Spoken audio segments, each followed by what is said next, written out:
Pósturinn færði viðskiptavinum sínum nýbakaðan markpóst.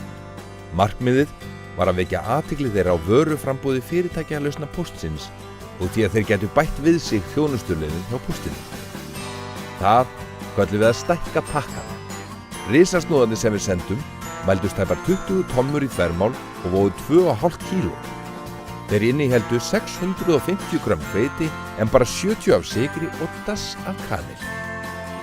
Við höldum að risasnúðarnir séu þeir stærstu sem hafa verið bakaðir á Íslandi hingað til.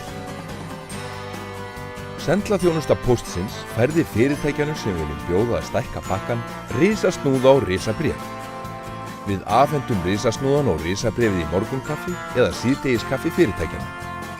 Við fengum góðar viðtökur og komum skemmtilega á óvart.